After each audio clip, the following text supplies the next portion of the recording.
Assalamualaikum wahai penghuni gaib. Assalamualaikum, waalaikumsalam. Ya kadamu roh. Ya kadamu. Okey, sekarang ni dorang explore bertiga di dalam. Saya dengan Angah. Okey, sekarang ni Angah sedang buat media lukisan. Kita tengok hasilnya macam mana. Hadir.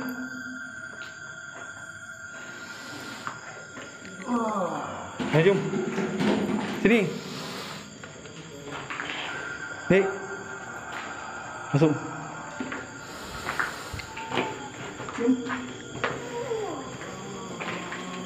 Hadir wahai penghuni gaib. Kami hanya ingin pembuktian saja.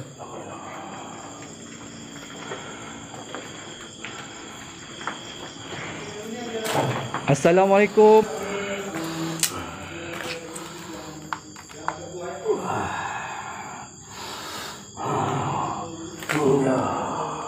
Okey guys, dia kata Tak nak tak anda. boleh kena cahaya.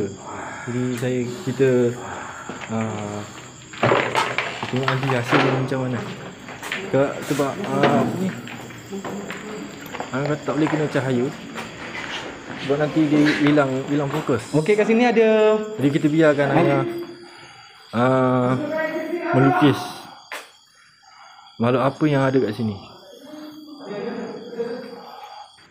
Apabila saya cuba untuk menghadirkannya, dia ada rasa energi agak kuat. Jadi kita mana? Kat mana? Kat mana? Kat alun sulu ni. Hilang. Kat alun sulu ni. Sosok apa? Ha? Hadir. Tunjukkan esensi Hamzah.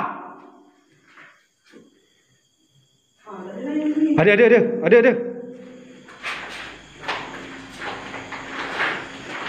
Ada tadi kat sini, Dik.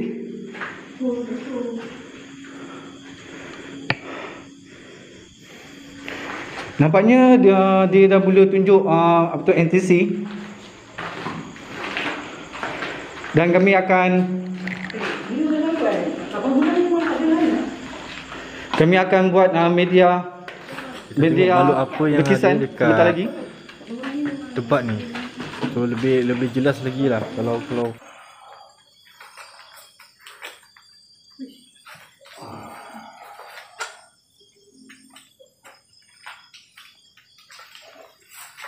okey Ngah, selesai ah. Selesai okey, kita tengok hasil dia Sekejap.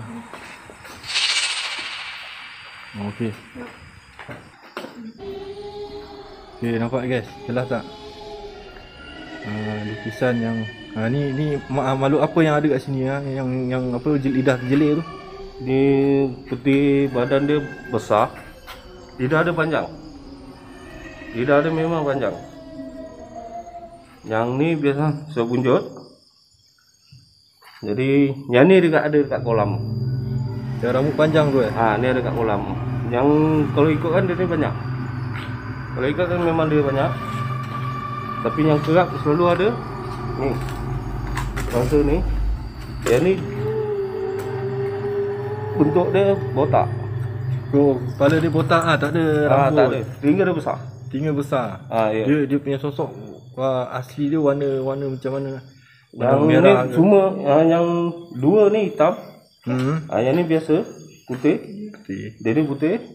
Ni sosok perempuan tak? Ini yang boy lihat tadi. Sosok rambut panjang tadi. Ni. Yang ni. Yang tu. Rambut panjang ni. Dekat belakang sana. Kat atas pokok tadi. Dia mungkin dia rumah dia sana. Dia kalau apa-apa dia terus. Kalau dia nak apa?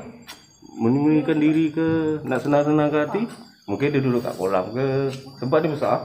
Dia banyak tau. Okey. Yang pocong ni memang dominan dekat sini Memang dominan. Dia ni kerap. Memang kerap ada kat sini. Yang satu tu mata merah, yang satu lagi ni dia seperti tengkorak guys. Ya. Yang perempuan ni mata dia satu je. Tapi tadi mata dia satu. warna merah. kayu ni mereka dekat bangunan belah sini. Ingatkan lampu ke apa tapi tak tahulah kan. Mungkin itu salah satu interaksi atau memang makhluk tu penghuni kat sini lah. Sekarang kan kita akan pergi ke bangunan yang tinggi, rumah penjahit tu. Bangunan lagi satu lah. Mana lampu tu? Okey, ni korang tengok. Kat sini ada swimming pool. Jadi kita Lampu tu besar ni.